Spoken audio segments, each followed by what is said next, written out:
Hello class and welcome to the beginning of your vector art self-portrait project. This project is one that you probably saw in the hallway and we are going to go through and talk about all the different great ways that you can use digital art in your everyday life, but we're going to learn it through vector portraits. So you saw already Joshua Pomeroy's work. Hopefully you watched all those videos and checked out his website. He does that 100% in Google Drawing. It's a free app, and as you saw, he makes $99 a pop for doing a portrait that should take you just a couple hours to do in the grand scheme of things. So let's get started. First, you're going to go into this Google assignment. You're going to click on your untitled Google drawing, and that will open up your specific drawing. Once you're in this Google Drawing, the other thing that you're going to need to get in the Chrome Web Store, and let's toggle right over there to the Chrome Web Store, is called eyedropper. So the eyedropper tool, just eyedropper, and it looks like this. It's by kepi.zz. You just want to add to Chrome. And what you're going to get is up here, you can see I have a little eyedropper with a color. When you click that, whatever page you're on, this one doesn't allow its extensions to play on the web store, and that's fine. But it actually gives you a whole palette. And when you hover over these colors, it gives you a bunch of information, specifically what's called a hex code. A hex code is a 6-digit code that tells you what a color is. So we're going to get started with that. So this is already set up. However, if you did it yourself, you want to go to File, Page Setup, and make it 8.5 by 11. But say you choose to do a horizontal composition instead of vertical, you need to know how to do this. So right now it's set up for the default for vertical. You're going to go to File, Page Setup, and instead of 8.5 by 11, you're going to put 11 by 8.5, and that'll just switch it. So you can see what that looks like. That was switched to be horizontal.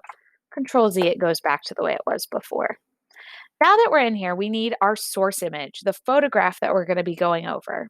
Now, I don't have a webcam attached to this computer, but what you can see is what that would look like if I did it. So if I click Insert an Image, you can take a photo that you immediately put right into it by clicking Camera. Now, mine is going to say no camera selected, but you on your Chromebook will see yourself right away. Then you'll just click the camera, take a couple photos, make sure you have good lighting, and then click Insert.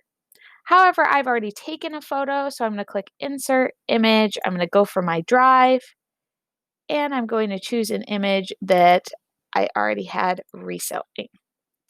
Now, it pretty much fills the page, and that's great. That's the first thing that I want to have, but I want to press and hold the Shift key and make sure it actually fills the platform, the actual drawing space of my Google Drawing. If you find that yours is a little too big or you want it cropped differently, if you just double click it, the crop tool comes up and you can actually shrink it, slide it up, press and hold the Shift key, and just fill the space. I'm going to go back to my original image. So the next thing we're going to talk about are tools. So there are two tools that you need. One is the line tool, the other is the shape tool. We're not going to start with the shape tool. We're going to use that when we get to the eyes, or maybe you do have like shapes on your shirt. But right now, the main tool we're going to use is called the polyline tool. And that is in the drop-down menu under line. So the first thing we're going to draw is actually our silhouette. And the more dots you add, the more accurate your shape will be. So that's step one, is to just get your silhouette. But maybe something isn't quite right, like that looks a little bumpy. If you double click, you can actually micro adjust these little purple dots. So that would be the silhouette of my background. I'm going to make it line right up the same level. And I'm going to make it the same color as the darkest part of my hair. Now, how do I know what that color is? If I click the fill tool, I have some colors that get close, but not quite right. I can go into the custom, I could try to guess, but the best way is to use that eyedropper tool. So you click the eyedropper tool, you pick a color from the web page. I'm going to choose that color. I'm going to click my custom. When I click up here at the top, again for my eyedropper tool, I just double click to highlight the hex code. That's the 6-digit code at the top. I push Control C to copy. And then here with the hex code, I push Control V and it makes that exact color. For all these, you want to make sure you make your outlines transparent. The next thing that I'm going to do is I'm going to do the silhouette of my face.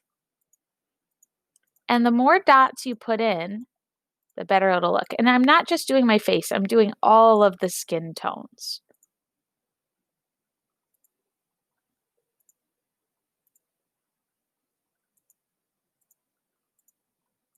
And I want to go a little bit over my hairline. And the reason you do that is that your hairline will cover over it. So the next thing I want to do to make sure it lines up is sometimes I want to put back the piece I had before. I press and hold the shift key, grab both, and slide them back over. Eventually I'll group these, but I don't want to do that quite yet because I want to still have the flexibility. So now again, I have to click the Fill, Custom, pick my color tool, and I'm going to pick a skin tone that's kind of in the background. But here's the problem. The whole screen kind of grayed out just then when I opened it. I want to make sure I grab that color first. So now I'll click Custom. I'll open this up. Control Z or Control C to copy. Control V to paste. Make sure I get rid of that black outline. Then the next thing I'm going to do is I'm going to do my shirt. Now you'll notice that right here I have some of my hair that loops around. What I want to do for that space right there is I just want to overdraw my shirt. And I actually am going to have two shapes for this part of my shirt because I don't see where it goes behind me, so I'm not going to draw it. And I'm going to assume it goes like this and then my hair goes in front of it. I'm going to press the shift key, press and hold the shift key so I could select both of them. And then it should just be an easy transition to slide it over. And this is where you're going to find maybe certain things don't line up quite how you thought. Like this could shift down one.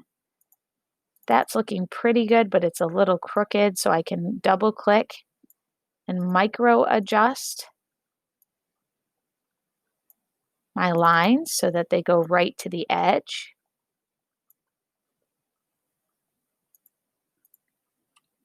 And then I want to choose the color of my shirt. I want to go to that fill, I want to copy, I want to paste, I want to get rid of my black outline. All right, now once you have these first steps, you're ready to move on and go to the next step. So that's the next video. Good luck, have fun.